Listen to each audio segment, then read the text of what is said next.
Hello, आप सभी को चौधरी ग्लोबल क्लासेस में स्वागत है। आज के क्लास में झारखंड जेईई के लिए जनरल इंजीनियरिंग में पूछे जाने वाले मोस्ट इम्पोर्टेंट क्वेश्चन को डिस्कस करेंगे। वीडियो को लास्ट तक जरूर देखिएगा, इस वीडियो से बहुत कुछ सीखने को मिलेगा। जो भी इस चैनल में नए हैं वो चैनल को सब्सक्राइब कर बेल आइकन को प्रेस कर लें कि वीडियो का नोटिफिकेशन और न्यू अपडेट आप तक जल्द से जल्द मिल सके। तो चलिए आज स्टार्ट करते हैं। हमारे स्क्रीन पर फर्स्ट क्वेश्चन है, telescope is an instrument to measure. बताइए राइट आंसर इसका क्या होगा। टेलीसर्फ इंस्ट्रूमेंट किसे मेजर करती है? इसका राइट आंसर हो जाएगा roughness of a surface. Roughness of a surface को, सरफेस का जो रफनेस है उसे मेजर करने के लिए टेलीसर्फ इंस्ट्रूमेंट यूज़ करते हैं। ओके, जिसका राइट आंसर क्या हो जाएगा? ए। अच्छा, सरफेस का कर्वेचर मेजर करना होगा तो इसके लिए कौन सा इंस्ट्रूमेंट यूज करेंगे? कमेंट कीजिए। इसका राइट आंसर हो जाएगा एस्फेरोमीटर। एस्फेरोमीटर। ओके, याद रखिएगा, यदि आपको सरफेस का रफनेस पूछेगा तो उसको मेजर करने के लिए टेलीसर्फ इंस्ट्रूमेंट यूज़ करते हैं, और सरफेस का कर्वेचर मेजर करना होगा तो उसके लिए हम एस्फेरोमीटर यूज़ करते हैं। ओके, नेक्स्ट सेकेंड क्वेश्चन आपके स्क्रीन पर है, an electrical measuring instrument that can measure only AC quantities is of. बताइए इसका राइट आंसर क्या हो जाएगा। एसी क्वांटिटी, देखिए एसी क्वांटिटी को मेजर करने के लिए इलेक्ट्रिकल इंस्ट्रूमेंट कौन सा यूज़ करते हैं? जिसका राइट आंसर हो जाएगा इंडक्शन टाइप। राइट आंसर क्या होगा? D is the right answer होगा, इंडक्शन टाइप। इंडक्शन टाइप जो है ना वो एसी क्वांटिटी को केवल मेजर करता है, बट यदि हम मूविंग कॉइल टाइप का बात करेंगे तो ये केवल डीसी क्वांटिटी को मेजर करता है। ओके, और मूविंग आयरन टाइप है और डायनेमोमीटर टाइप, ये दोनों जो है एसी और डीसी दोनों क्वांटिटी के लिए सुटेबल होता है। तो याद, ये इंपॉर्टेंट है, याद रखिएगा। इंडक्शन टाइप आपको एसी क्वांटिटी के लिए ही केवल ये सुटेबल है। ओके, नेक्स्ट थर्ड क्वेश्चन आपके स्क्रीन पर है, if a body deform by a system of forces regain its original shape and size on removal of the forces the body is. बताइए इसका राइट आंसर क्या होगा। ये बहुत ही कॉमन क्वेश्चन है, आप लोग इसको पढ़े भी होंगे। यहाँ पे क्या बोल रहा है कि देखिए कोई भी एक बॉडी है, ठीक, और यदि हम फोर्स लगा रहे हैं तो क्या हो रहा है? डिफॉर्म हो जा रहा है, वो डिफॉर्म हो रहा है। और जैसे हम फोर्स को रिमूव कर रहे हैं, ठीक, तो वो ओरिजिनल शेप एंड साइज को रिगेन कर रहा है। तो वो बॉडी किस टाइप का होगा? इसका बता सकते हैं इसका राइट आंसर क्या होगा? तो इसका राइट आंसर हो जाएगा B, elastic body. Okay, elastic body के पास कैपेसिटी होता है। कोई भी इलास्टिक बॉडी है, इस तरह का कोई इलास्टिक बॉडी है, इस पर हम फोर्स अप्लाई करते हैं तो फोर्स अप्लाई करने के बाद बॉडी क्या हो जाएगा? डिफॉर्म करेगा। और जैसे हम फोर्स को रिमूव करेंगे तो वो अपने ओरिजिनल शेप एंड साइज को रिगेन कर लेता है। तो उस कैपेसिटी को हम बोलते हैं इलास्टिक कैपेसिटी। तो कैसा बॉडी होगा? इलास्टिक बॉडी होगा। यदि परमानेंटली चेंज हो जाएगा, यदि इस बॉडी पर हम कोई फोर्स अप्लाई किए, अब फोर्स अप्लाई करने के बाद ये परमानेंटली चेंज हो गया इस तरह से, तो और वो रिगेन नहीं कर रहा है, फोर्स रिमूव किए तो ओरिजिनल शेप और साइज को रिगेन नहीं कर रहा, तब वो कैसा बॉडी होगा? प्लास्टिक बॉडी होगा। तो ये चीज़ याद रखिए कि हमेशा याद रखिएगा कि यदि ओरिजिनल शेप एंड साइज को रिगेन कर लेता है तो कैसा बॉडी होगा? इलास्टिक बॉडी होगा। तो राइट आंसर क्या होगा इसका? बी। फोर्थ क्वेश्चन हमारे स्क्रीन पर है, at a point in a plate subjected to in place forces the maximum and the minimum shearing stress at the same point is. बताइए इसका राइट आंसर क्या होगा। एक्चुअली देखिए यहाँ पे जो फोर्सेस है, मैक्सिमम और मिनिमम शेयरिंग स्ट्रेस वो सेम पॉइंट पे लाइज कर रहा है। ओके, तो एक्चुअली इस केस में सेम पॉइंट पे लाइज करने का मतलब है कि क्या है? दोनों को दोनों वैल्यू बराबर है। ओके, तो यहाँ पर सिग्मा 1 जो मैक्सिमम शेयरिंग स्ट्रेस है और सिग्मा 2 जिसे मिनिमम शेयरिंग स्ट्रेस कह रहे हैं, वो दोनों वैल्यू क्या? इक्वल है। ओके, दोनों वैल्यू क्या? इक्वल है, बराबर है। तो इस केस में मैक्सिमम शेयर स्ट्रेस हम फाइंड आउट करेंगे। तो maximum shear stress equal to क्या होता है? Sigma 1 minus sigma 2 divide by 2। तो tau max equals to sigma 1 minus sigma 2 divide by 2। Sigma 1 और सिग्मा 2 दोनों इक्वल है, तो इस केस में सिग्मा 1 माइनस सिग्मा 2 का वैल्यू क्या हो जाएगा, 0 हो जाएगा। तो 0/2 करेंगे तो हमें 0/2 क्या होगा, 0। तो इसका राइट आंसर होगा D. Okay, next fifth question देखिए। फिफ्थ क्वेश्चन में बोल रहा है the maximum shearing stress in A simply supported beam of a span 4 meter and the rectangular section 100 mm into 160 mm carrying uniform distributed load of 8 kN per meter। तो यहाँ पर एक simply supported beam है और उस simply supported beam पर जो span का लेंथ है वो गिवन है 4 मीटर दिया हुआ है, और जो स्पान का क्रॉस सेक्शन एरिया है वो कैसा है, रेक्टेंगुलर सेक्शन का है। मीन्स दैट कि आपको इस तरह से स्पान होगा तो उसका जो क्रॉस सेक्शन होगा वो रेक्टेंगुलर सेक्शन का है। ओके, और उस पर जो लोड लग रहा है वो यूडीएल लोड लग रहा है 8 किलोन्यूटन पर मीटर। तो मैक्सिमम शेयरिंग स्ट्रेस इस पर कितना डेवलप हो रहा है वो बताइए। बन जाएगा, देखिए इसको बनाते हैं। आपके पास कोई भी एक स्पान मान लेते हैं, एक स्पान है,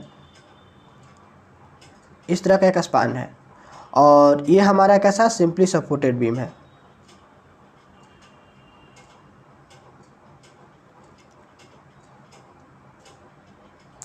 ये हमारे पास सपोर्ट देते हैं और इस पे जो लोड लग रहा है यूडीएल लोड लग रहा है, ये यूडीएल लोड लग रहा है जिस पर 8 किलोन्यूटन पर मीटर है। इंटेंसिटी इसका दिया हुआ है 8 किलोन्यूटन पर मीटर। और इस स्पान का लेंथ कितना है, इस स्पान का लेंथ 4 मीटर गिवन है।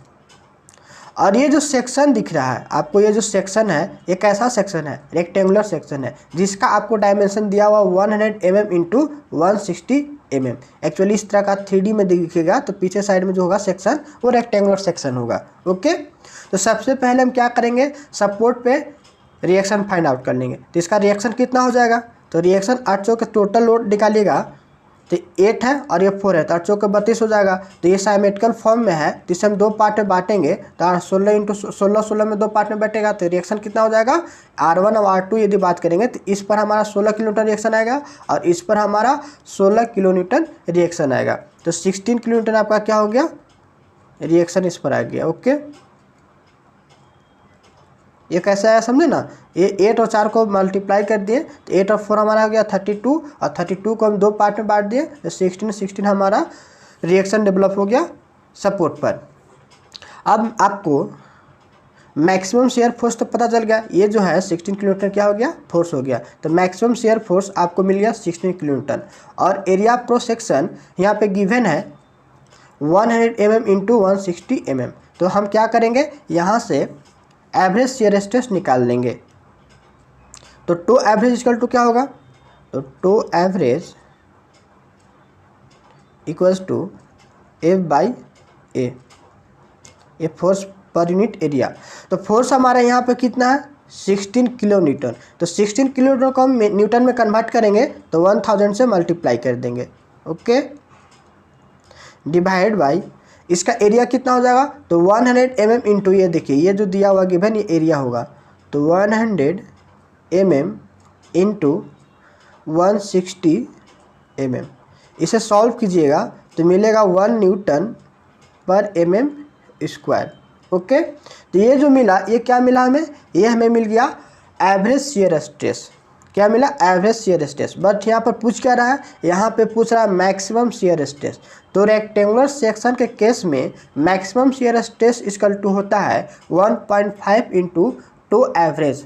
मीन्स दैट कि एवरेज शेयर स्ट्रेस का 1.5 टाइम्स हो जाता है मैक्सिमम शेयर स्ट्रेस। तो इसमें क्या करेंगे, 1.5 से हम मल्टीप्लाई कर देंगे। तो 1.5 से मल्टीप्लाई कीजिएगा तो कितना वैल्यू मिलेगा, 1.5 इंटू 1 कीजिएगा तो 1.5 मिलेगा हमें। तो 1.5 न्यूटन पर mm स्क्वायर क्या हो जाएगा, ये हो जाएगा tau max, maximum shear stress मिलेगा। ओके, इसका राइट आंसर क्या होगा, B the right answer. Next 6 question देखिए आपके स्क्रीन पर है।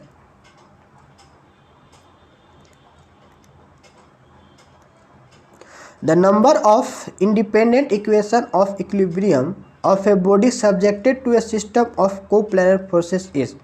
बताइए, इंडिपेंडेंट इक्वेशन पूछ रहा है इक्विलिब्रियम बॉडी का, जो कि जिसमें फोर्स कैसा लग रहा है, कोप्लेनर फोर्स। तो इसका राइट आंसर क्या होगा? इसका राइट आंसर हो जाएगा 3, B the right answer. Actually को हमारा इक्विलिब्रियम इक्वेशन के बात करते हैं तो हमें 3 इक्विलिब्रियम इक्वेशन होता है जब कोप्लेनर फोर्स अप्लाई होता है। तो कौन कौन? तो summation sign F X equals to 0, ये फर्स्ट इक्विलिब्रियम इक्वेशन है जो कि इंडिपेंडेंट होता है। Second, summation sign F Y equals to 0 and third, summation sign M at point P equals to 0। ये क्या है? तो एक्चुअली देखिए यहाँ पर x जो ये रिप्रेजेंट कर रहा है, ये हमारा हॉरिजेंटल रिएक्शन को रिप्रेजेंट कर रहा है। हॉरिजेंटली जो भी फोर्स लग रहा है उसका एल्जेब्रिक साइन के साथ ऐड करेंगे तो हमें किसके बराबर होना चाहिए? 0 के बराबर होना चाहिए। ओके, ये फर्स्ट इक्विलिब्रियम इक्वेशन है। सेकेंड, यदि हमारे वर्टिकल जितने भी फोर्स लग रहे हैं वो सभी फोर्सेस को साइन के साथ ऐड करेंगे तो हमें क्या मिलना चाहिए? 0 के बराबर होना चाहिए। तो ये हमारा सेकेंड इक्विलिब्रियम इक्वेशन हो गया। और थर्ड, किसी पॉइंट पर हम मोमेंट निकालते हैं और सभी मोमेंट को एल्जेब्रिक साइन के साथ ऐड करते हैं तो उस पॉइंट पर हमारा मोमेंट क्या होना चाहिए? 0 होना चाहिए। तो ये हमारा तीनों क्या है? इक्विलिब्रियम इक्वेशन है। तो राइट आंसर इसका क्या हो जाएगा? कोप्लेनर फोर्स के केस में राइट आंसर इसका होगा बी। ओके, नेक्स्ट 7 क्वेश्चन देखिए। 7 क्वेश्चन में बोल रहा है the impulse is equal to the change of. तो यहाँ पे बताइए, इम्पल्स के कॉन्सेप्ट आपको पता होगा तो आपको यहाँ पे पता चल जाएगा कि चेंज ऑफ मोमेंटम इसका राइट आंसर होगा। एक्चुअली इम्पल्स इक्वल टू क्या लिखते हैं? इम्पल्स इक्वल्स टू होता है force into change in time.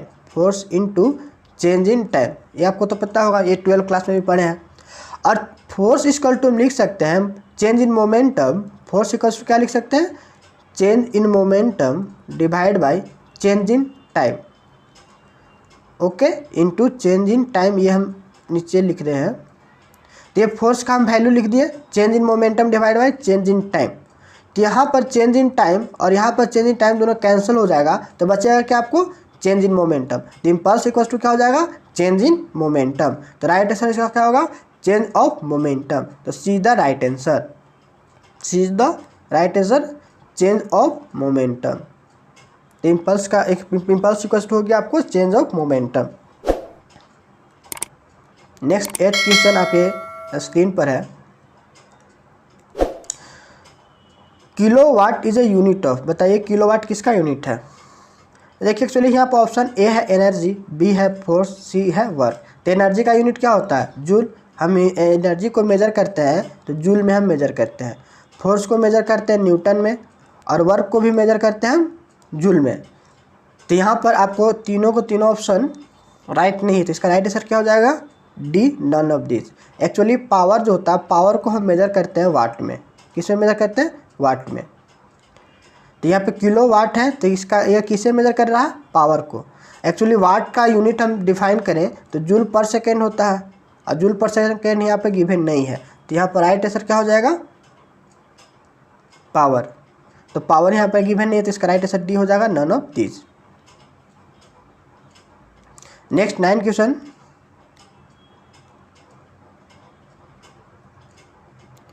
A mass tied to the end of a string of a certain length can be rotated about the other end with a limiting angular velocity omega beyond which the string is torn.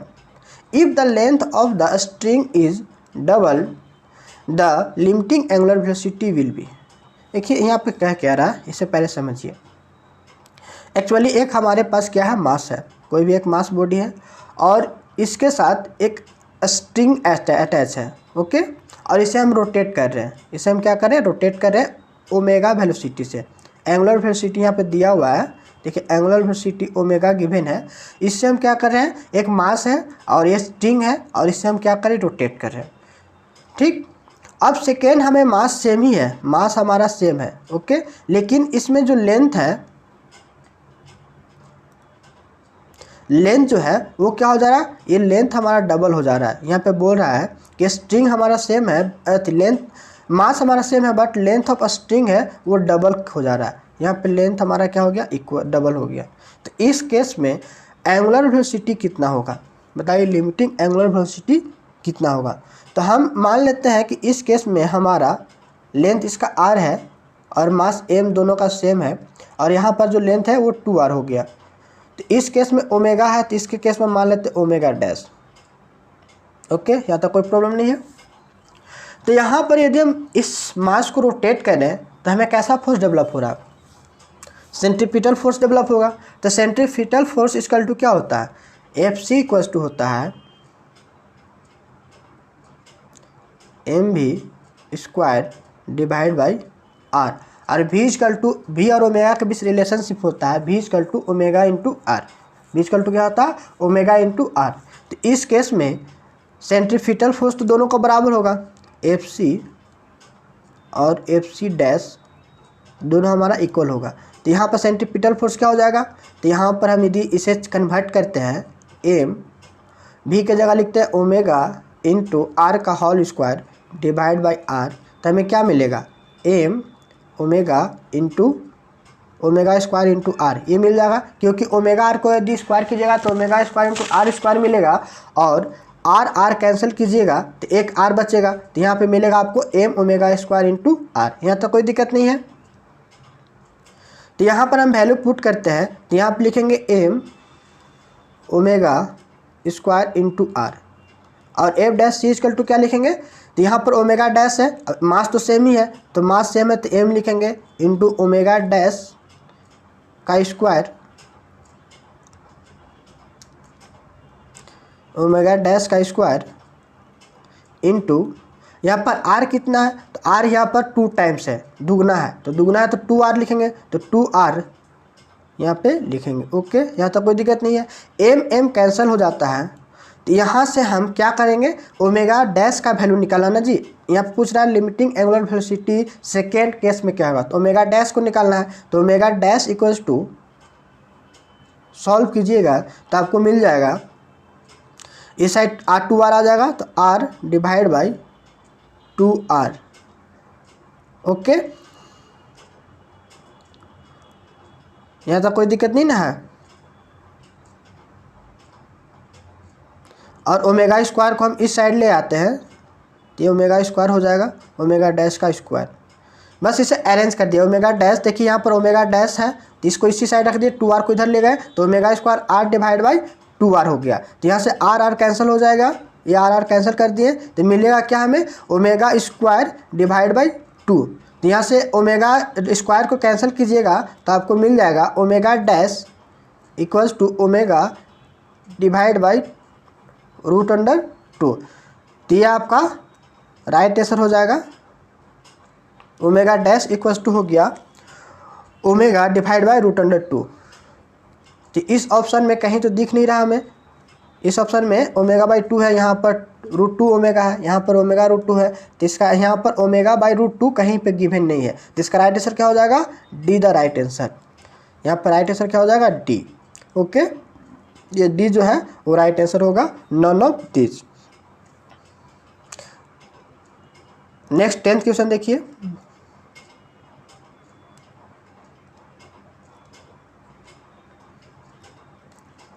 A body of weight W lying on a smooth inclined plane of angle of inclination with the horizontal to keep it in equilibrium, the normal reaction offered by the plane is। बताइए इसका right answer क्या होगा। देखिए यहाँ पर क्या है, एक इंक्लाइन बॉडी है, यहाँ पर एक बॉडी है जिसका वेट W गिवन है, और वो हमारा प्लेन जो है वो इंक्लाइन प्लेन है और उस पर लाइज कर रहा है। तो उस केस में जो नॉर्मल रिएक्शन जो है, इक्विलिब्रियम केस में नॉर्मल रिएक्शन क्या होगा प्लेन का, तो नॉर्मल रिएक्शन यहाँ पर फाइंड आउट करना है। देखिए चलिए हम मान लेते हैं कि एक इंक्लाइन प्लेन है, ये इंक्लाइन प्लेन है, इस पे हमें एक बॉडी है जो लाइज कर रहा है, इस तरह से बॉडी लाइज कर रहा है। तो कभी भी बॉडी जो होता है उस ग्रेविटेशनल फोर्स लगने के कारण उसका जो वेट है वो हमें डाउनवर्ड लगता है। तो यहाँ पे जो इसका वेट है वो डाउनवर्ड लगेगा W। ओके, यहाँ तो कोई दिक्कत नहीं है। और इस प्लेन का, इस प्लेन का जो एंगल है वो हमारे यहाँ पे थीटा बन रहा होगा, तो इसका हम एंगल मान लेते हैं थीटा। ओके, तो ये जो ये हमारा एंगल थीटा बन रहा होगा, इसी के कारण हमें क्या मिलेगा, एक यहाँ पर परपेंडिकुलर रिएक्शन निकालते हैं, तो ये एंगल जो जितना बनता है वो एंगल सेम यहाँ पर बनेगा थीटा। तो अब देखिए इसे कंपोनेंट को हम तोड़ेंगे, ये हमारा डब्ल्यू गिवन है, तो इस कंपोनेंट को तोड़ेंगे तो इस एक्सिस और इस एक्सिस में हम तोड़ेंगे। ओके, तो यहाँ पर यदि इस एक्सिस में तोड़ते हैं तो हमारा इस एक्सिस से हमारा थीटा अटैच है, तो जिस एक्सिस से थीटा अटैच रहता है उस एक्सिस में क्या लिखते हैं, कोस थीटा लिखते हैं। तो यहाँ पे क्या हो जाएगा, डब्लू कोस थीटा होगा। तो इस एक्सिस में हमें क्या मिलेगा, डब्लू कोस थीटा, और इस एक्सिस में क्या मिल जाएगा हमें, डब्लू साइन थीटा। तो यहाँ पर नॉर्मल रिएक्शन पूछ रहा है, तो नॉर्मल रिएक्शन आपको क्या होगा, ये नॉर्मल रिएक्शन होगा, ये जो होगा इस बॉडी का नॉर्मल होगा, परपेंडिकुलर हमारा बॉडी का यही ना है, तो नॉर्मल रिएक्शन हमारा परपेंडिकुलर एक्ट करता है, तो इस बॉडी का परपेंडिकुलर जो है वो हमारा क्या हो गया, ये एंगल हो गया। ओके, ये आपका परपेंडिकुलर हो गया। तो नॉर्मल रिएक्शन पूछ रहा है, तो normal reaction N equal to क्या होगा,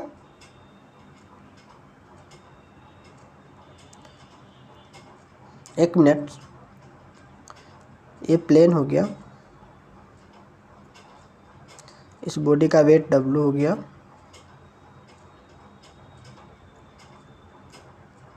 इस कंपोनेंट को हम तोड़ दिए थे तो यहाँ मिला था हमें W कोस थीटा, तो ये हमारा n है। तो इस केस में हमारा नॉर्मल रिएक्शन इक्वल टू क्या हो जाएगा, W कोस थीटा। ओके, क्योंकि यह हमारा इस बॉडी का नॉर्मल यदि बात करेंगे तो नॉर्मल हमारा परपेंडिकुलर एंगल ये बन रहा है, तो इस केस में नॉर्मल रिएक्शन क्या हो जाएगा, W cos theta is the right answer. तो यहाँ पर आपको डब्लू कोस थीटा कहीं दिख रहा है, नहीं दिख रहा है, तो इसका राइट आंसर क्या हो जाएगा, इसका राइट आंसर हो जाएगा डी, नन ऑफ दिस। यहाँ पर फाई है तो फाई से टेंशन नहीं लेना है, यदि इस एंगल को हम माने हैं यहाँ पर आप फाई कर लीजिएगा, तो थीटा का जगह फाई यूज़ कीजिए या थीटा का जगह फाई यूज़ कीजिए, अल्फा यूज़ कीजिए, कोई प्रॉब्लम नहीं है, यहाँ पर एंगल से कोई प्रॉब्लम नहीं है। ओके, हम एज्यूम जो चाहते हैं वो कर सकते हैं। तो इसका राइट आंसर हो जाएगा W cos theta, but W cos theta given नहीं है तो नन ऑफ दीज हम मारेंगे। Next 11th question, 11th question में बोल रहा है राउंडेड एग्रीगेट इन कंक्रीट। देखिए एक्चुअली हम कंक्रीट में राउंडेड एग्रीगेट यूज़ करते हैं तो उससे हमें जो काम करने का जो कैपेसिटी थी, काम करने में बहुत ईजी होता है, वर्कबिलिटी उसका फास्ट हो जाता है। ठीक, वर्कबिलिटी हमें उसमें ईजी ज़्यादा देखने को मिलता है। तो वर्कबिलिटी मीन्स क्या कि काम करने में कोई ईजी मिले, स्मूथली वो प्लेस हो जाए, स्मूथली वो जब भी हम उसको प्लेस करें, प्लेन करें, वो स्मूथली सब चीज़ होते चला जाए। ओके, तो राउंड एग्रीगेट से हमें वर्कबिलिटी तो मिलता है ज़्यादा, कम पानी पर हमारा वर्कबिलिटी ज़्यादा मिल जाएगा, बट इस केस में जो बाउंडिंग देखते हैं वो अच्छी तरह से बाउंड नहीं हो पाता है, क्योंकि राउंड्स कोई भी सरफेस है, कोई भी राउंड पार्टिकल है, जिसके कारण हमें क्या हो जाएगा, हमें जो बाउंड है वो देखते हैं कि कहीं ना कहीं गैप मिल जाता है, कहीं ना कहीं इसमें क्या होता है, गैप होता है। इस तरह से करेंगे तो देखिए आपको गैप आपको मिलेगा, तो ये जो गैप है ये बाउंड अच्छी तरह से डेवलप नहीं कर पाता है। ठीक, तो यहाँ पर जो बाउंडिंग डेवलपमेंट है वो क्या हो जाता है, पुअर हो जाता है। बट यदि हम एंगुलर यूज करते हैं, ठीक, एंगुलर हम कोई भी एग्रीगेट यूज करते हैं तो इस केस में हमारा स्ट्रॉन्ग बाउंड मिलता है, बट वर्कबिलिटी थोड़ा लेस होता है। तो राउंडेड एग्रीगेट के केस में हमें क्या हो जाएगा, जो बाउंड होता है, डेवलप होता है, वो हमारा पुअर होता है। तो इसका राइट आंसर क्या होगा, D, leads to poor development of bound. Okay, next 12th question, arsenic copper treatment is given for. देखिए यहाँ पर एक्चुअली इसे ऐसे नहीं लिखना चाहिए था, इसको लिखना चाहिए था A small S C small U, ये होता है एक्चुअली, यहाँ पर मिस प्रिंटिंग है। तो यहाँ पर आपको ये हो गया, ये आपका क्या है, ये आर्सेनिक कॉपर जो है ये एक सॉल्यूशन है जिसे हम टिम्बर में टिम्बर के प्रिजर्वेशन के लिए हम यूज़ करते हैं। तो आर्सेनिक कॉपर सॉल्यूशन यूज़ करने से जो वाइट एंट होते हैं,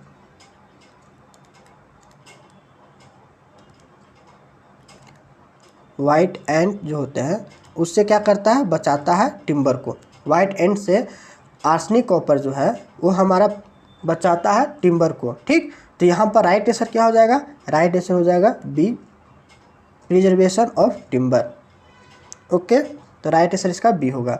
ये स्टील और आयरन के केस में यूज़ नहीं करते हैं, ये हम टिम्बर के लिए स्पेशली यूज़ करते हैं। एक हमारा सॉल्यूशन है जिसमें हम आर्सेनिक पेंटाऑक्साइड, कॉपर सल्फेट ये सब यूज़ करके हम उसको क्या करते हैं, एक सॉल्यूशन रेडी करते हैं और इस सॉल्यूशन से हम जो है प्रिजर्वेशन का काम करते हैं टिम्बर का। ओके, इसका राइट आंसर क्या होगा, बी। नेक्स्ट 13 क्वेश्चन देखिए, compare to mild steel high carbon steel. देखिए यहाँ पे आपको माइल्ड स्टील से कंपेयर करना हाई कार्बन स्टील को। तो माइल्ड स्टील से हमको कंपेयर करना है किसको, हाई कार्बन स्टील को। तो माइल्ड स्टील में हमारा कार्बन कम होता है, तो जिसके कारण माइल्ड स्टील हमारा ज़्यादा डक्टिलिटी होता है और हमारा हार्डनेस भी कम होता है और इजीली हमारा रोल्ड भी हो जाता है। बट इसके कंपेयर में हाई कार्बन स्टील को कंपेयर करेंगे तो इससे हमारा जो डक्टिलिटी होता है माइल्ड स्टील से हाई कार्बन स्टील का डक्टिलिटी क्या होता है, कम होता है, लेस होता है। ओके, माइल्ड स्टील के कंपेयर से इसका जो हार्डनेस होता है वो भी क्या होता है, ज़्यादा होता है। क्यों, क्योंकि कार्बन कंटेंट हम ज़्यादा मिलाएं, तो कार्बन कंटेंट ज़्यादा मिलाएंगे तो डक्टिलिटी कम होगा, तो वहाँ पर हार्डनेस बढ़ जाता है, जिसका हार्डनेस ज़्यादा हो जाता है, ये ज़्यादा हार्ड होता है। और एक्चुअली माइल्ड स्टील में कार्बन कंटेंट कम था तो उसको हम रोल करते हैं तो इजीली रोल्ड होता है, बट हाई कार्बन स्टील को हम रोल करेंगे तो इजीली रोल्ड नहीं होगा। ओके, तो इस केस में हमारा ऑप्शन देखें तो तीनों के तीनों ऑप्शन क्या है, गलत है। क्योंकि माइल्ड स्टील से हम कंपेयर करें हाई कार्बन स्टील को, तो हाई कार्बन स्टील हमारा लेस डक्टिलिटी होगा बट गिवन है मोर डक्टाइल, तो ये भी हमारा गलत हो गया। हमारा मोर हार्ड होगा, इसके कंपेयर में जो हाई कार्बन स्टील है वो ज़्यादा हार्ड होगा, बट यहाँ पे लेस हार्ड दिया है तो ये भी गलत हो जाएगा। और ये बोल रहा है कि इजीली रोल्ड होता है, तो ये भी हमारा गलत है। तो इसका राइट आंसर हो जाएगा नॉन ऑफ दीज। नेक्स्ट देखिए 14 क्वेश्चन में बोल रहा है इफ्लोरेंसेस इन ए ब्रिक इज काउज्ड बाई। बताइए क्या है इसका राइट आंसर। एक्चुअली देखिए कोई भी वाल जो होता है ना, यदि ब्रिक्स वाल देखते हैं, ठीक, तो ब्रिक वाल्स पे वाइट पेचेस बन जाता है। कैसे पेचेस बन जाते हैं, वाइट पेचेस आपको देखने को मिलेंगे। तो जो वाइट पेचेस आपको जो होता है ये सॉल्ट होता है। कोई भी आपको पुराना वाल होगा तो उस पुराने वाल पे देखिएगा कि वाइट क्या है, पूरा पेचेज आ जाता है। तो जो हमारा सॉल्ट जो है वो ब्रिक्स के ऊपर जब आ जाते हैं तो उससे बोलते हैं, उस डिफेक्ट को बोलते हैं इफ्लोरेंसेस। क्या बोलते हैं, इफ्लोरेंसेस बोलते हैं। तो यहाँ पर जो हमारा सॉल्ट है वो बाहर आ जाता है, हमारे ब्रिक्स पे छा जाते हैं, तो उसके जो स्ट्रेंथ है उसे डिक्रीज कर देता है, उसको बाउंड को कम कर देगा, उसका स्ट्रेंथ कम कर देगा। वहाँ पे क्या होगा कि वो पाउडर फॉर्म में गिरने लगता है। तो ये जो है इफ्लोरेंसेस का डिफेक्ट है जो कि उसको वीक करने का काम करता है। तो यहाँ पर क्या हो जाएगा, तो सोडियम और potassium salt in a bricks earth is the right answer. इसका सी द राइट आंसर होगा।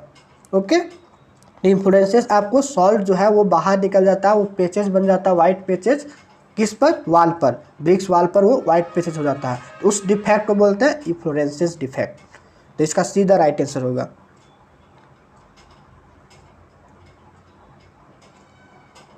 नेक्स्ट देखिए 15 क्वेश्चन आपके स्क्रीन पर है। To measure impact strength of a material one use. बताइए इम्पैक्ट स्ट्रेंथ मटेरियल का मेजर करना हो तो कौन सा टेस्ट हम यूज करेंगे। इसका राइट आंसर हो जाएगा Izod test. Okay, D the right answer. Next 17 question आपके स्क्रीन पर है।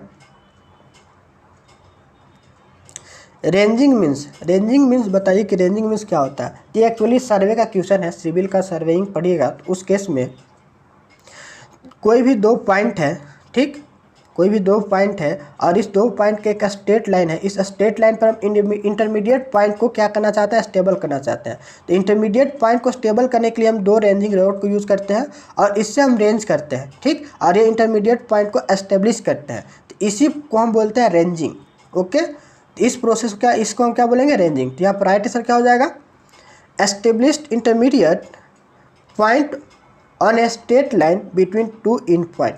तो राइट आंसर इसका हो जाएगा C the right answer. Next 18 question आपके स्क्रीन पर है, देखिए इसका। A planimeter is an instrument for. बताइए इसका राइट आंसर क्या होगा। A planimeter is instrument for, planimeter instrument किसके लिए यूज़ करते हैं? तो एक्चुअली प्लान मीटर हम प्लान के एरिया को मेजर करने के लिए यूज़ करते हैं, ठीक। तो बीज द राइट आंसर हो जाएगा measurement of area of plan, तो बीज का राइट आंसर हो जाएगा। Next 19 question, A transit theodolite is one which of, बताइए इसका राइट आंसर क्या हो जाएगा? ट्रांजिट थियोडोलाइट के बारे में बताना है। देखिए एक्चुअली सर्वे के केस में जब ट्रांजिट थियोडोलाइट यूज़ करते हैं तो थियोडोलाइट जो होता है ना वो मल्टी हमारा इंस्ट्रूमेंट होता है। इससे हम हॉरिजॉन्टल डिस्टेंस वर्टिकल डिस्टेंस दोनों मेजर करते हैं और हॉरिजॉन्टल एंगल और वर्टिकल एंगल ये भी मेजर करते हैं। तो हॉरिजॉन्टल डिस्टेंस और वर्टिकल डिस्टेंस जो है वो इनडायरेक्ट रूप में मेजर कर लेते हैं और एंगल जो है डायरेक्टली मेजर कर लेते हैं। तो हमें इससे चारों वैल्यू मिल जाता है, डिस्टेंस भी मिल जाता है और एंगल भी मिल जाता है, हॉरिजॉन्टल एंगल भी और वर्टिकल एंगल भी। तो इस केस में राइट आंसर क्या हो जाएगा? राइट आंसर होगा इसका C, measuring both horizontal and vertical angle. तो थियोडोलाइट हमारा हॉरिजॉन्टल एंगल और वर्टिकल एंगल दोनों को मेजर करता है, तो C the right answer. Next 20 question, बताइए 20 का राइट आंसर क्या होगा? यदि 20 क्वेश्चन बोल रहा है a megger can be use to detect fault in, बताइए इसका राइट आंसर क्या होगा? मैगर के यहाँ पर मैगर है तो जो मैगर जो है वो ओपन सर्किट फॉल्ट को डिटेक्ट करता है, ओपन सर्किट फॉल्ट को डिटेक्ट करता है। तो ओपन सर्किट क्लोज सर्किट किस में देखते हैं? इलेक्ट्रिकल में देखते हैं। तो इलेक्ट्रिकल सर्किट जो है उसमें हमें ये चीज़ देखने को मिलेगा, जिसका राइट आंसर क्या हो जाएगा? C the right answer, okay, electrical circuit. हमारे स्क्रीन पर 21 क्वेश्चन नंबर है, the maximum shearing stress in a solid shaft of 200 mm diameter subjected to a torque 5 × 10⁵ newton metre is. तो यहाँ पर आपको क्या पूछ रहा है? मैक्सिमम शेयरिंग स्ट्रेस पूछ रहा है सॉलिड शाफ्ट के केस में, जिसका डायमीटर आपको दिया हुआ है 200 mm और टॉर्क भी गिवन है 5 × 10⁵। तो maximum shearing stress find out कर दीजिए। ये स्वयं का क्वेश्चन है, आप लोग पढ़े भी होंगे। तो टो मैक्स इक्वल्स टू होता है, ये कॉन्सेप्ट आपको याद रखना चाहिए, वेरी वेरी इंपॉर्टेंट है, 16 × T divide by pi D Q. तो यहाँ पे टी क्या है? यहाँ पे टी जो है टॉर्क है, डी जो है वो डायमीटर है। तो इस वैल्यू को पुट कर दीजिए, तो 16 टॉर्क आपको गिवन है, टॉर्क कितना है? 5 × 10⁵ न्यूटन मीटर। देखिए यहाँ पर मीटर में दिया हुआ है और जो डायमीटर है वो हमारा mm में दिया हुआ है। तो इस केस में हम यूनिट को क्या करेंगे? सेम कर लेंगे, या न्यूटन मीटर को हम न्यूटन mm में कन्वर्ट कर देंगे, या फिर आप डायमीटर को मीटर में कन्वर्ट कर लीजिए, कोई भी यूनिट हम सेम लेते हैं। तो यहाँ पर आपको mm² है तो हम क्या करेंगे?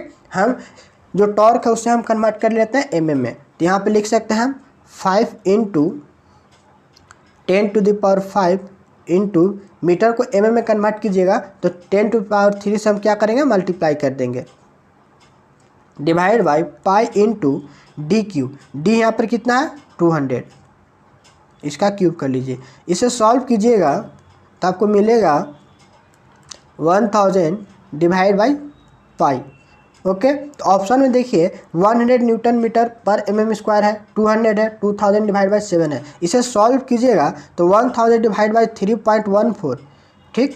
तो इसे हमें मिलेगा कितना? 1000 डिवाइड बाई 3.14। तो अप्रोक्स हमें 290 कुछ मिलेगा रिस्पेक्ट में। लेकिन यहाँ पर आपको 2000 डिवाइड बाई 7 है, तो इसको भी हम सॉल्व करेंगे तो 1000 डिवाइड बाई 3.5, और इस केस में हमें मिलेगा 1000 डिवाइड बाई 3.14। तो ये भी हमारा इक्वल नहीं है, 3.5 है, 3.14 है, तो दोनों के केस में हमें इक्वल नहीं है। तो इसका राइट आंसर क्या हो जाएगा? D, none of this.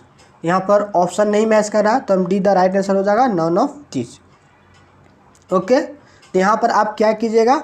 To max equal to 16t divide by pi D cube use कीजिए और उससे सॉल्व कर लीजिएगा, ओके। नेक्स्ट 22 क्वेश्चन आपके स्क्रीन पर है,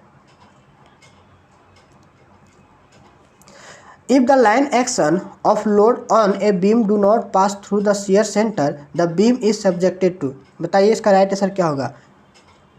बोल रहा है कि line of action of a load, load का जो लाइन ऑफ एक्शन है बीम का वो हमें शियर सेंटर से पास नहीं कर रहा, तो ये बीम किससे सब्जेक्टेड है?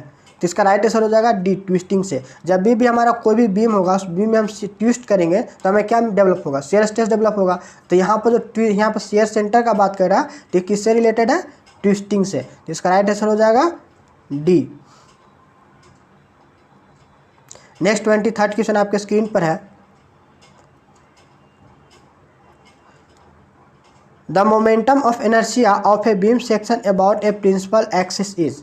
बताइए इसका राइट आंसर क्या होगा। कोई भी बीम का यदि प्रिंसिपल एक्सिस से moment of inertia find out करते हैं, ठीक, उसके अबाउट हम फाइंड आउट करते हैं, प्रिंसिपल एक्सिस के अबाउट मोमेंट ऑफ इनर्शिया कोई भी बीम का या कोई भी बॉडी का फाइंड आउट करेंगे तो मैक्सिमम वैल्यू गिवन होगा।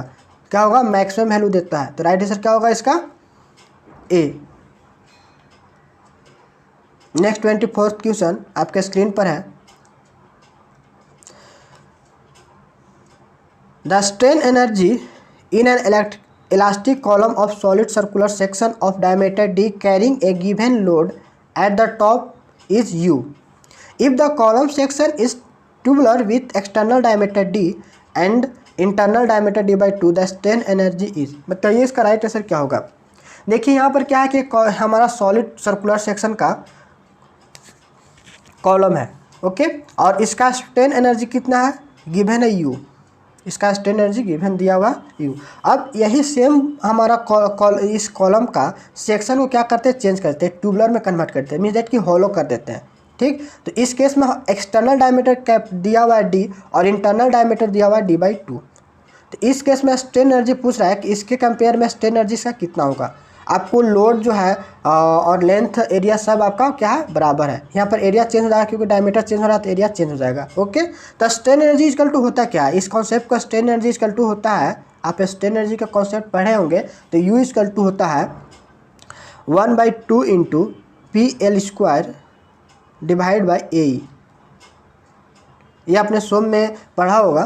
तो 1/2 into PL² divide by A into E। तो यहाँ पर लोड तो दोनों केस में सेम है, लेंथ भी सेम है, ई भी जो हमारा बॉडी है वो सेम मटेरियल से बना है, तो यंग मॉडुलस भी ऑफकोर्स सेम होगा। यहाँ पे वेरी क्या करेगा, एरिया, क्योंकि डायमीटर वेरी कर जा रहा है। फर्स्ट में हमारा जो था वो सॉलिड था और सेकेंड में हॉलो हो जा रहा है, तो इस केस में हमारा एरिया क्या होगा, वेरी करेगा। तो यहाँ पर यू जो है स्ट्रेन एनर्जी वो हमारा क्या हो जाएगा, इनवर्सली प्रोपोर्शनल टू एरिया होगा, ओके। यहाँ तो कोई दिक्कत नहीं ना है, क्योंकि लोड सेम है तो लोड को कैंसिल कर दिए, लेंथ भी सेम है कैंसिल, एरिया हमारा यंग मॉडुलस भी सेम है कैंसिल, और 1/2 कांस्टेंट वैल्यू इसको भी कैंसिल कर देंगे, ओके। तो जो हमारा चेंज हो रहा है उसका हमारा उससे हम कंपेयर करेंगे तो स्ट्रेन एनर्जी हमारा इनवर्सली प्रोपोर्शनल टू क्या हो गया, एरिया हो गया। तो फर्स्ट केस में हमारा एरिया मिल जाएगा तो π/4 d² मिलेगा, और सेकेंड केस में बात करेंगे तो इस केस में एरिया कितना हो जाएगा, π/4 इंटू कैपिटल D का स्क्वायर माइनस d/2 का स्क्वायर, ओके। यहाँ पर हम क्या करें, कंपेयर कर रहे हैं रेशियो के थ्रू। तो u divide by u dash equals to area हमारा क्या हो जाएगा, a dash divide by a, क्योंकि इनवर्सली प्रोपोर्शनल है। तो a डैश हम क्या लिखेंगे, π/4 इंटू स्मॉल d का स्क्वायर माइनस d/2 का स्क्वायर डिवाइड बाई π/4 d²। इसे सॉल्व कीजिएगा तो π/4 आप क्या कीजिए, बाहर निकाल लीजिए, पता चल रहा है ना। π/4 क्या कर रहे हैं, बाहर निकाल ले रहे हैं, और d² को भी कॉमन ले लेते हैं, तो ऊपर में मिल जाएगा 1 - 1/4, क्योंकि 1/2 का स्क्वायर कीजिएगा तो क्या मिलेगा, 1/4। तो 1 - 1/4 को सॉल्व कीजिएगा तो आपको क्या मिलेगा, 3/4 मिलेगा। 1 - 1/4 सॉल्व कीजिए तो 4 में से एक जगह 3/4 होगा जी, तो यही लिखे हैं, और डिवाइड बाई नीचे सेम हमारा क्या है, π/4 d²। इससे आप कैंसिल कर दीजिए इसे, तो क्या मिला हमें, हमें मिला u डैश इक्वल टू 3/4। तो u इक्वल्स टू हमें क्या निकालना है, u डैश निकालना है। तो u डैश इक्वल्स टू लिख सकते हैं 4 इधर चला जाएगा तो 4/3 इंटू u मिलेगा। तो राइट आंसर क्या होगा, स्ट्रेन एनर्जी जो ट्यूबुलर जो हमारा कॉलम है उस केस में स्ट्रेन एनर्जी कितना हो जाएगा, 4/3 टाइम्स ऑफ स्ट्रेन एनर्जी एक पहला केस से, ठीक। तो यहाँ पर हमारा u डैश इक्वल टू हो जाएगा 4/3 u। तो 4/3 आप गिवन है, नहीं गिवन है, तो राइट आंसर इसका हो जाएगा डी। इसका राइट आंसर क्या हो जाएगा, डी द राइट आंसर। यहाँ तक कोई दिक्कत, बस आपको क्या करना है, इस कॉन्सेप्ट को अप्लाई करना है, इस कॉन्सेप्ट को अप्लाई कीजिएगा तो आपको मिल जाएगा आंसर। नेक्स्ट 25 देखिए। The final setting time for ordinary Portland cement should be not more than, बताइए राइट आंसर क्या होगा। ऑर्डिनरी पोर्टलैंड सीमेंट के केस में पूछ रहा है कि फाइनल सेटिंग टाइम कितना होगा, इससे ज़्यादा नहीं होना चाहिए फाइनल सेटिंग टाइम। देखिए हमारा ऑर्डिनरी पोर्टलैंड सीमेंट हो चाहे लो हीट सीमेंट पोर्टलैंड हो या जनरल सीमेंट हो, उसके केस में जो हमारा फाइनल सेटिंग टाइम जो होता है वो 10 आवर होता है। कितना होता है? 10 आवर। तो इसका राइट आंसर क्या हो जाएगा? डी राइट आंसर हो जाएगा 600 मिनट। 10 आवर को मिनट में कन्वर्ट कीजिएगा तो 60 मिनट से मल्टीप्लाई करना होगा, तो कितना मिलेगा आपको? 600 मिनट मिलेगा। ओके, तो ओपीसी के केस में फाइनल सेटिंग टाइम कितना हो जाएगा? 600 मिनट। यदि आपको इनिशियल सेटिंग टाइम पूछता तब कितना होता? तो इनिशियल सेटिंग टाइम होता है 30 मिनट। कितना होगा? 30 मिनट, हाफ एन आवर। ये ऑर्डिनरी पोर्टलैंड सीमेंट के केस में है। ओके, यदि यहाँ पर लो हीट सीमेंट रहता, यहाँ पर आपको लो हीट सीमेंट गिवन होता, तो लो हीट सीमेंट के केस में इनिशियल जो टाइम होता है वो 1 आवर हो जाता है, क्योंकि वह धीरे धीरे सेट करता है। तो इनिशियल टाइमिंग क्या हो जाएगा? 1 आवर, और फाइनल सेटिंग टाइम जो होगा वो हमारा कितना होगा? 10 आवर ही होगा। ये दोनों इंपॉर्टेंट पॉइंट है, नोट डाउन कर लीजिए।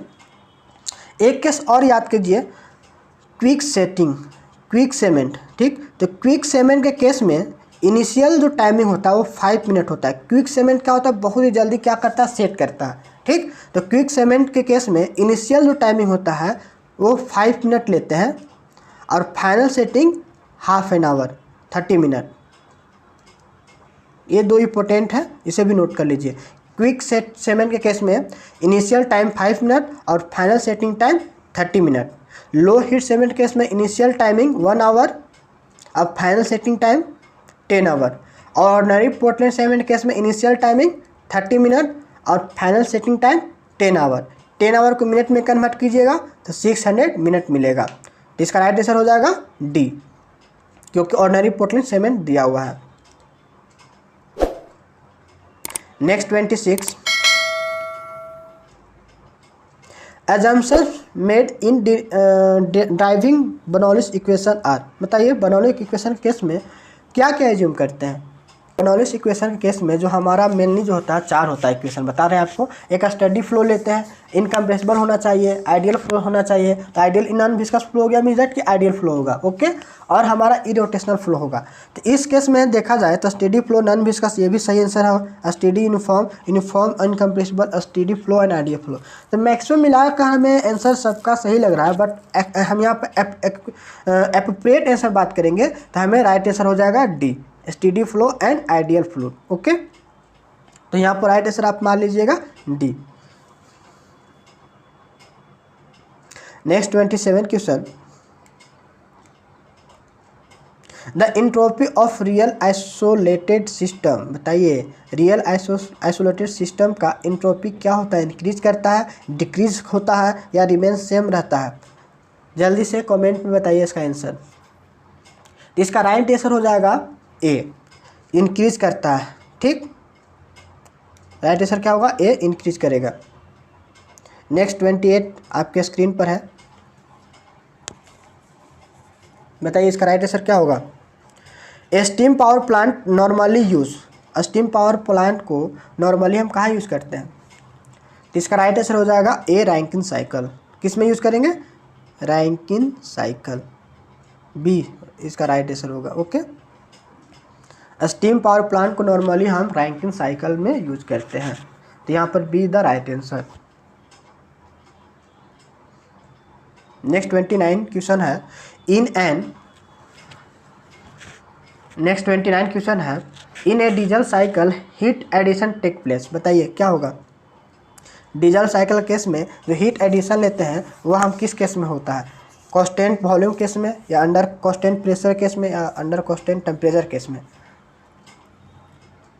तो इसका राइट आंसर हो जाएगा under constant pressure, B the right answer. Okay, under constant pressure. तो अंडर कांस्टेंट प्रेशर के केस में हमें जो हीट एडिशन है होता है इस डीजल साइकिल केस में। यहाँ तो कोई दिक्कत? अच्छा, और यहाँ पर रैंकिन साइकिल या कार्नोट साइकिल होता तब क्या करते हैं, या ऑटो साइकिल होता है? तो देखिए ऑटो साइकिल केस में जो हीट एडिशन होता है वो कांस्टेंट वॉल्यूम पर होता है, जो हीट एडिशन करते हैं वह हमारा ऑटो साइकिल केस में कांस्टेंट वॉल्यूम के केस में हीट एडिशन होता है और कांस्टेंट वॉल्यूम के केस में हीट रिजेक्शन भी होता है ऑटो साइकिल के केस में। ओके, और यदि हम कार्नोट साइकिल का बात करेंगे तब उस केस में हमारा जो हीट एडिशन होगा या हीट रिजेक्शन होगा वो कांस्टेंट टेम्परेचर पे होगा। तो ये दोनों में वैल्यू इंपॉर्टेंट है, याद रखिएगा। कार्नोट साइकिल केस में हीट एडिशन और हीट रिजेक्शन कांस्टेंट टेम्परेचर पर होता है, अंडर कांस्टेंट टेम्परेचर होता है, और ऑटो साइकिल केस में heat addition and heat rejection under constant volume में होता है। ओके, और रैकिन साइकिल होता तब, तो रैकिन साइकिल केस में से भी नोट डाउन कर लीजिए, heat addition and heat rejection under constant pressure पर होता है। ओके, तो यहाँ पे डीजल साइकिल दिया हुआ था तो अंडर कांस्टेंट प्रेशर मारे थे। यदि रैकिन साइकिल भी होता उस केस में भी अंडर कांस्टेंट प्रेशर होता, बट आपको ऑटो साइकिल और कार्नोट साइकिल होगा तो उस केस में चेंज हो जाएगा। ऑटो साइकिल के में कांस्टेंट वॉल्यूम हो जाएगा और कार्नोट साइकिल केस में कांस्टेंट टेम्परेचर होगा। 13 क्वेश्चन देखिए, 13 क्वेश्चन बोल रहा है an isochoric process is one for which, बताइए इसका राइट आंसर क्या हो जाएगा। तो राइट आंसर इसका हो जाएगा volume is constant. Volume is constant, जहाँ पे वॉल्यूम कांस्टेंट होता है वहाँ पे क्या होता है, आइसोक्रोकिक प्रोसेस होता है।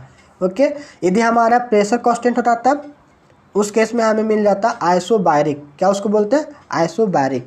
टेम्परेचर कांस्टेंट होगा तब, तो टेम्परेचर कांस्टेंट होता है, टेम्परेचर केस में थर्मल लेते हैं तो आइसो हम क्या लेंगे, आइसोथर्मल। क्या यूज़ करेंगे, isothermal process. Eminently hydraulic lime has, इसका राइट आंसर हो जाएगा सी। द राइट आंसर होगा about 25% clay content. Okay, 25% clay content होता है इस केस में, हाइड्रोलिक लाइम के केस में। Eminently hydraulic lime has about 25% clay content. 33 question देखिए, the crashing slope of an activity is, बताइए इसका राइट आंसर क्या होगा। तो क्रैशिंग स्लोप या इसे हम कोस्ट स्लोप भी कहते हैं। इस केस में हमेशा याद रखिएगा जब भी स्लोप पूछता है तो यहाँ पर हम कोस्ट बाई टाइम के रिस्पेक्ट में लेते हैं। किसके रिस्पेक्ट में होता है, कोस्ट बाई टाइम। तो crash cost minus normal cost divide by normal time minus crash cost time equal to होता है आपको कोस्ट स्लोप। क्या होता है, कोस्ट स्लोप, या फिर इसे हम क्रैशिंग स्लोप भी कहते हैं। तो राइट आंसर क्या होगा इसका, B the right answer. Next 34 आपके स्क्रीन पर है,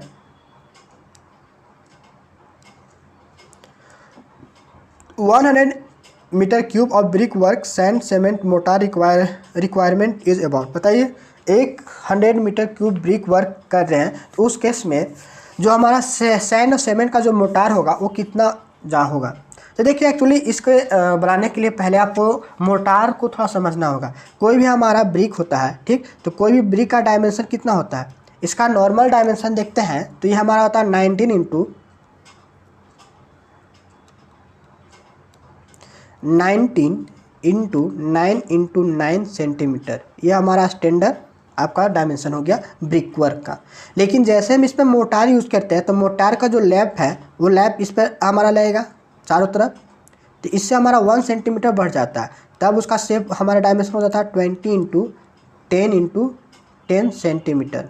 ओके, यदि एमएम में लिखिएगा तो 100 इंटू 100 एमएम लिखिएगा, सेंटीमीटर में यह बता रहे हैं तो 20 इंटू 10 तो इस केस में इसे सॉल्व कीजिएगा तो 1 मीटर क्यूब में आपको जो मोटार का रिक्वायरमेंट होता है वो होता है 0.23 मीटर क्यूब। ये नोट डाउन कर लीजिए, ठीक। यदि 1 मीटर क्यूब ब्रिक वर्क कर रहे हैं, ठीक, 1 मीटर क्यूब आप ब्रिक वर्क कीजिएगा तो उस केस में जो हमारा टोटल मोटार लगेगा 1 मीटर क्यूब में, विदाउट ब्रिक को हटाकर ब्रिक रिमूव कर दे रहे हैं, सिर्फ मोटार का बात कर रहे हैं, तो 1 मीटर क्यूब में हमें कितना मोटार रिक्वायर्ड होता है, 0.2305।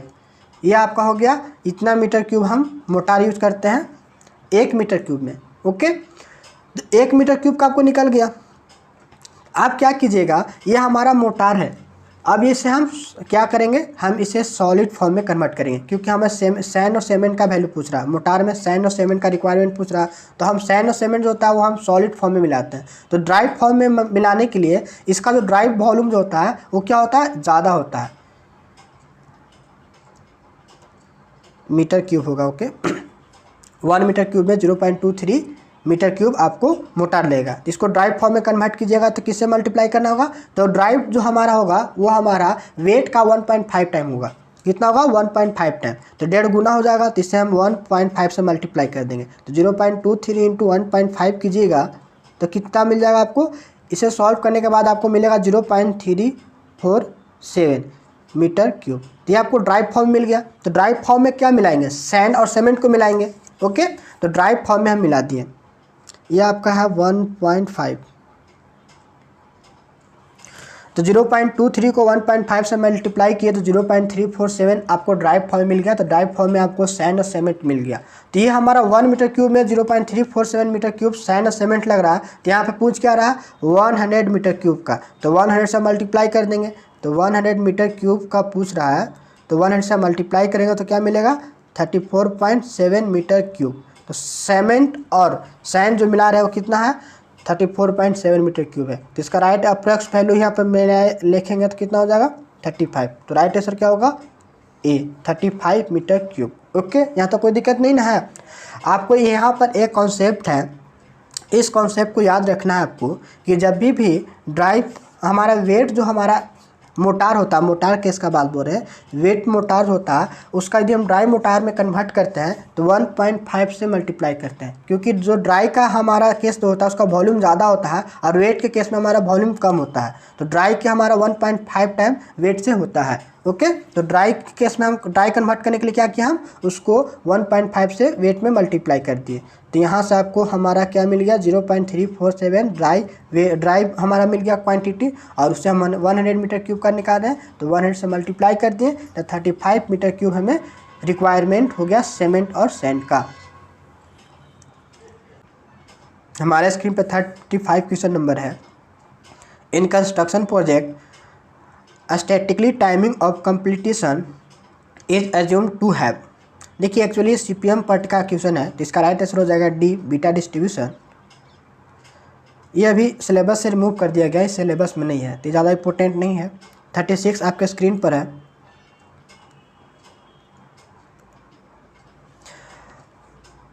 Starter of a DC shunt motor is use to limit its. बताइए इसका राइट आंसर क्या हो जाएगा। DC मोटर के केस में हम स्टार्टर को क्यों यूज़ करते हैं, तो इसका राइट आंसर हो जाएगा limit its line current.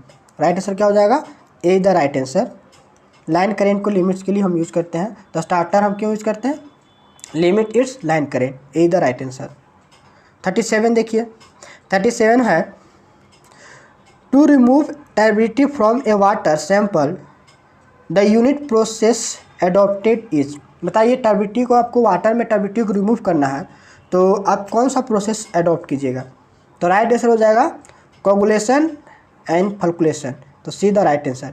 Coagulation case में क्या करते हैं ना कि इस केस में कोगुलेंट मिलाते हैं, जैसे फॉर एग्जांपल एलम हो गया, एलम भी हमारा कोगुलेंट होता है। तो इससे हम क्या करेंगे मिक्स करेंगे, तो जितने भी टीनी पार्टिकल है वो छोटा छोटा जो पार्टिकल है जो टर्बिडिटी के फॉर्म में हमारा रोटेट कर रहा है वाटर में, वो क्या हो जाएगा सेटल डाउन हो जाएगा और उसे हम फिल्टर्स के माध्यम से रिमूव कर लेंगे। तो इसका राइट आंसर क्या हो जाएगा सी।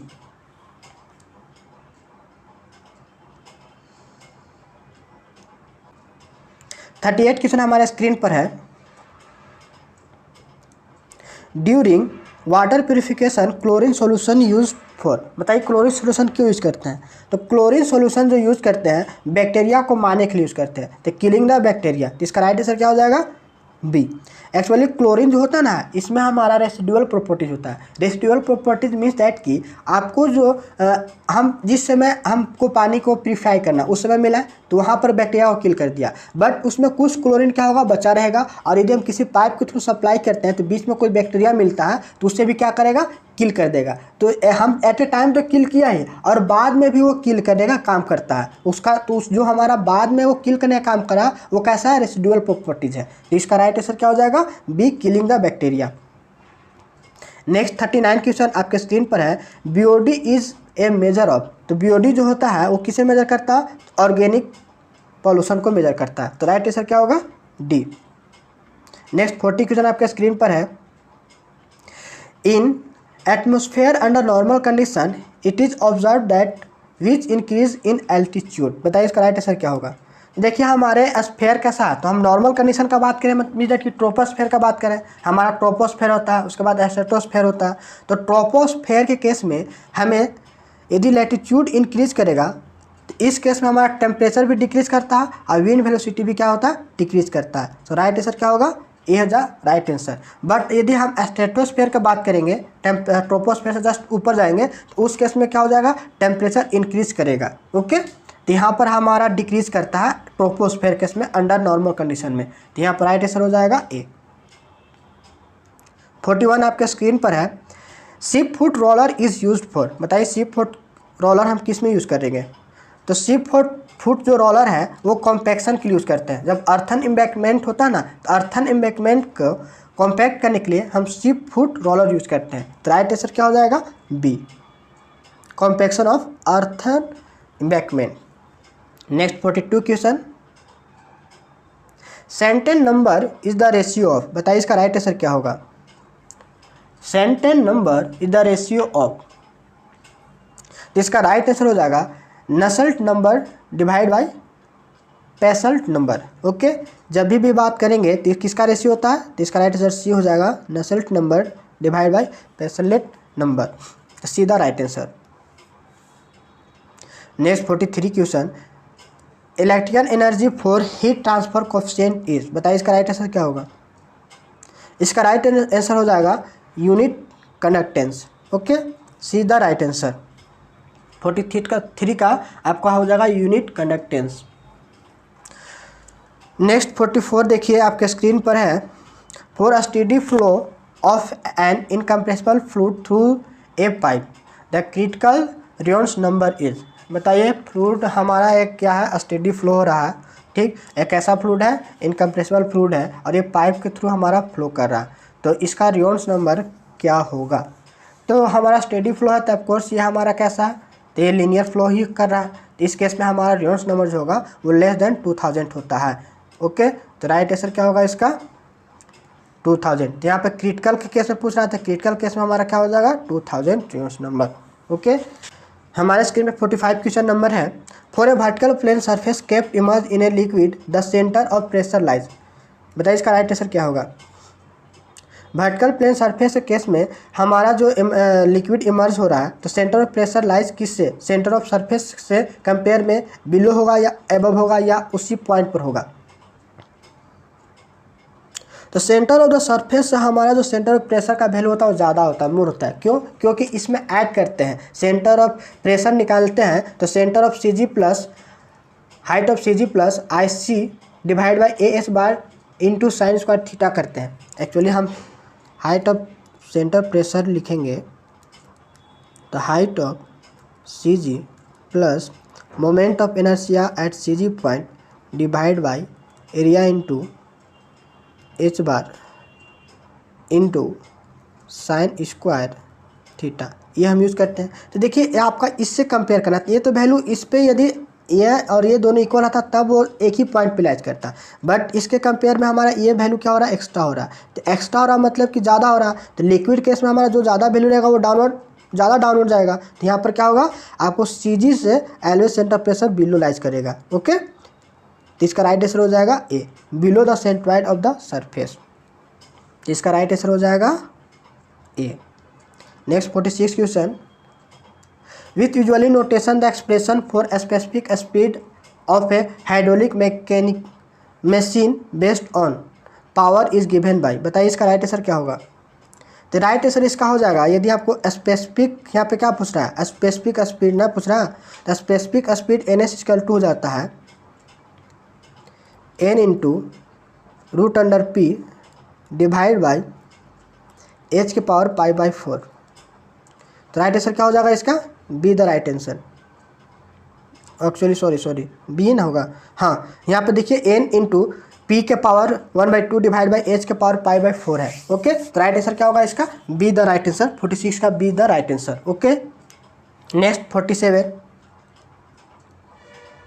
क्वेश्चन में बोल रहा है a 20 volt ideal DC source in a connected to a 50 ohm resistance in a series with 100 ohm resistance in parallel. Okay, the current flowing from the source will be. बताइए इसका right answer क्या होगा। यहाँ पर given है आपका voltage कितना है, वोल्टेज आपको दिया हुआ है 20 वोल्ट और एक सीरीज है। इस केस में यह हमारा यहाँ पे क्या है, यहाँ पे आपको वोल्ट गिवन है 20 वोल्ट और इसके साथ रेजिस्टेंस अटैच है। तो रेजिस्टेंस के साथ रेजिस्टेंस आपका एक सीरीज में है और 2 पैरेलल में है, इस तरह का सर्किट है। तो यहाँ पर आपको 50 ओम क्या है, रेजिस्टेंस सीरीज में है और 100 ओम पैरेलली 2 कनेक्टेड है। तो इसे सॉल्व कीजिएगा तो यहाँ पर आपको 100 ऐड कीजिएगा तो यहाँ पर कैसे होगा 1/100 प्लस 1/100, तो 1/R इक्विवेलेंट यहाँ से निकाल लेंगे। तो इस केस में आपको R इक्विवेलेंट हो जाएगा 50 ओम। ओके, और सीरीज के केस में क्या करते हैं, डायरेक्टली ऐड कर देते हैं। तो यहाँ पर R इक्विवेलेंट कितना हो जाएगा 50 प्लस 50, तो टोटल हो जाएगा 100 ओम। तो ये आप पूरा सर्किट को सॉल्व कीजिएगा तो आपको R इक्विवेलेंट कितना मिल जाएगा 100 ओम। अब वोल्टेज कितना दिया हुआ है 20 वोल्ट, तो करेंट इक्वल टू क्या होता है, करेंट इक्वल टू हो गया वोल्ट बाय रेजिस्टेंस। तो वोल्ट आपका 20 वोल्ट है डिवाइड बाई 100, तो आपको क्या मिल जाएगा 0.2 एम्पियर। तो राइट आंसर क्या होगा इसका 0.2 एम्पियर। तो C is the right answer.